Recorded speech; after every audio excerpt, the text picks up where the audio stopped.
Ысык-Көл облусунун Жети Көз районуна караштуу Боз Бешек айылынын тургуну. Эң жакын курбу кызым Сүйүнбаева Гүлназды 15 май туулган күнү 35 жаш мааракеси менен коттоктоймун.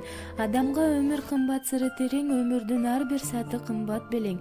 Жылына бир кайрылып келип турчу, коттоктойбуз туулган күнүң менен. Жашоодо бар жакшылыктарды көрүп жашап, жаркыраган кубанычтар болуп кенен.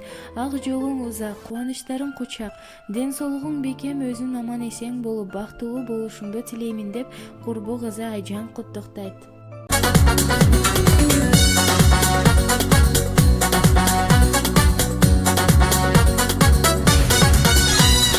Жылмайышы ырырдалсын бирге жашарып, жан дүйнөбүз аппак болуп бирге тазарып, жакшылыкты колдон келген дайым аяшпай, жамандыктан эй туугандар бирге качалы.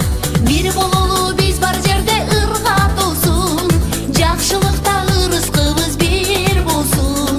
Берекелүү Дастаркондун дайым четинде, жакшы көргөн адамдарым бар болсун. Кубанычтуу күндө